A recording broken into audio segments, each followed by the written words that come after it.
La géométrie s'appuie sur sa voisine. Cette voisine regarde elle aussi le papier que tient la géométrie. Elle tient au bout de son bras un étrange objet, un trépied avec un robinet et une cloche de verre.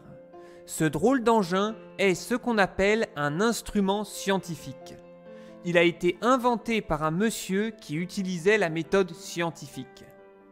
Et ce monsieur était dans la religion. C'est l'abbé Nollet. Il avait choisi de faire ce métier de religieux pour pouvoir faire plus de choses dans la vie. Car à l'époque où il y avait un roi en France, si vous étiez pas noble ou dans la religion catholique, vous étiez traité comme un inférieur et vous aviez moins de droits. L'abbé Nollet était fasciné par la science qui essaie de comprendre et d'expliquer tous les phénomènes naturels comme le vent ou les éclairs par exemple. On appelle cette science la physique. C'est un mot grec qui veut dire « connaissance de la nature ». Et c'est ce que représente la dame sur le dessin avec l'appareil de l'abbé qu'elle a dans la main. Cet instrument a beaucoup servi à l'abbé qui ne retenait que les faits et mettait de côté les croyances durant ses expériences. À l'époque, la physique était vue comme très bizarre. Nollet voulait donner aux gens l'envie d'étudier la physique. Pour ça, il a fait des expositions claires et amusantes. Il les a fait aussi bien à la cour du roi que sur les places des villes, auprès des gens du peuple, et ça dans toute la France. Parmi les appareils qu'il utilisait pour ses expositions, il y avait cet engin, qui sert à comprendre des choses sur l'air. Au-dessus, il y a une cloche en verre posée sur un plateau spécial. Ce plateau est relié à une pompe qui sert à retirer l'air sous la cloche. Et pour empêcher de faire revenir l'air, on a installé un petit robinet. La première expérience était de mettre simplement une bougie sous la cloche pleine d'air. Au bout d'un moment, la bougie va s'éteindre. Ce qui permettra de comprendre que l'air est composé de plusieurs choses, dont ce qu'on appelle l'oxygène, sans qui il ne peut pas avoir de flamme. La deuxième expérience était de mettre un réveil sous la cloche et de retirer l'air. Au moment où le réveil sonnait, on n'entendait aucun bruit, ce qui permettra de comprendre que sans l'air, il n'y a pas de son.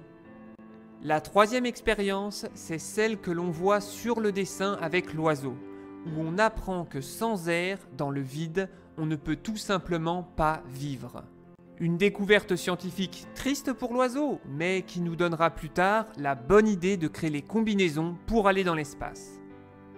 Cet engin qui permettra de comprendre des choses sur l'air, de quoi il est fait, mais aussi son poids sur nous, c'est ce qu'on appelle la pression, permettra aussi de faire des découvertes sur le vide, qui est ce qu'il y a quand il n'y a même plus d'air. C'est ça qui donna son nom à l'engin, la cloche à vide. La cloche à vide sera dessinée à côté d'autres dames représentant la physique, surtout à côté d'un autre engin appelé baromètre, qui lui aussi fonctionne grâce à la pression de l'air et permettait de savoir le temps qu'il allait faire à l'époque où on ne pouvait pas demander à son téléphone portable. De l'autre côté, on peut aussi voir sur le dessin une des premières machines à électricité. Car oui, chercher à comprendre l'air et la pression ne suffisait pas à l'abbé Nollet.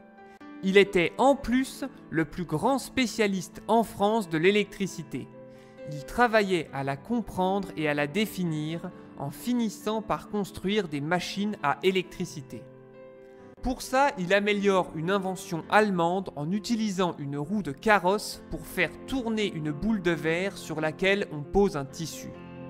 Le frottement crée une faible électricité que l'on appelle électricité statique.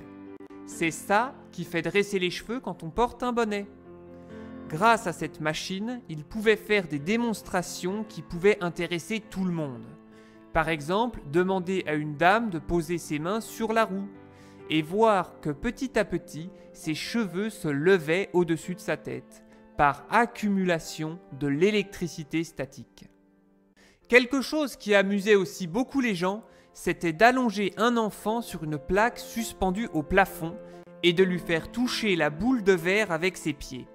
Petit à petit, le garçon se chargeait en électricité statique. ce qui lui permettait de faire des petits éclairs en touchant un invité. Même si ce qui amusait le plus les dames, c'était de lui toucher le bout du nez et que celui-ci fasse un petit éclair.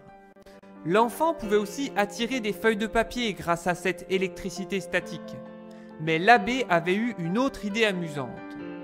On posait devant l'enfant une petite table sur laquelle il y avait des feuilles d'or. Les feuilles se trouvaient attirées comme aimantées par l'électricité statique. Le garçon bougeant vite les mains au-dessus, ça faisait comme danser les feuilles d'or qui s'élevaient dans les airs avant de retomber uniquement grâce à l'électricité statique. Ce qu'on aurait pu voir comme de la magie à cette époque est expliqué par la science. Mais ce n'est pas tout. Améliorant une invention des Pays-Bas, Nollet mit au point une bouteille capable de stocker l'électricité avec des feuilles d'or. L'abbé eut l'idée de relier les bouteilles entre elles pour pouvoir stocker plus d'électricité. Et il eut l'idée de faire une nouvelle expérience. Dans le palais du roi de France, qui s'appelle Versailles, il a mis en ligne 200 soldats dans une très grande pièce qui s'appelle la Galerie des Glaces.